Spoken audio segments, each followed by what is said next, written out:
ಬಾರಾಮತಿ ವಿಮಾನ ದುರಂತಕ್ಕೆ pilot ನಿರ್ಲಕ್ಷ್ಯವೇ ಕಾರಣವ? ವಿಎಸ್ಆರ್ ಮಾಲಕ ನಿದ್ರಿಸುತ್ತಿರುವ video ಹಂಚಿಕೊಂಡ ಜೈ ಪವರ್.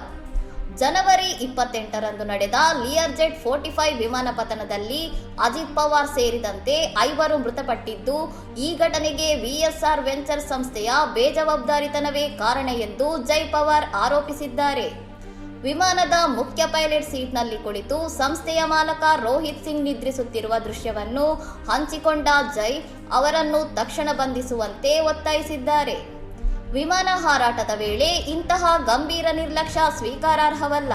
ತನಿಖೆ ಮುಗಿಯುವವರೆಗೆ ವಿಎಸ್ಆರ್ ವೆಂಚರ್ಸ್ನ ಎಲ್ಲ ವಿಮಾನಗಳ ಹಾರಾಟವನ್ನು ಸ್ಥಗಿತಗೊಳಿಸಬೇಕೆಂದು ಅವರು ಆಗ್ರಹಿಸಿದ್ದಾರೆ.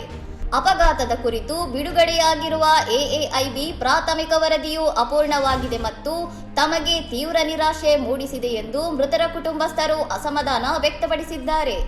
ನಾಗರಿಕ ವಿಮಾನಯಾನ ನಿರ್ದೇಶನಾಲಯವು ಈ ವಿಷಯದಲ್ಲಿ ಮಧ್ಯಪ್ರವೇಶಿಸಿ ಪಾರದರ್ಶಕ ತನಿಖೆ ನಡೆಸಬೇಕು ಮತ್ತು ತಪ್ಪಿತಸ್ಥರ ವಿರುದ್ಧ ಕಠಿಣ ಕ್ರಮ ಕೈಗೊಳ್ಳಬೇಕು ಎಂದು ಜೈ ಪವಾರ್ ಮನವಿ ಮಾಡಿದ್ದಾರೆ. ಇನ್ನಷ್ಟು ಸುದ್ದಿಗಳಿಗಾಗಿ ನೋಡ್ತಾ ಇರಿ ಸವರಂ ಟಿವಿ.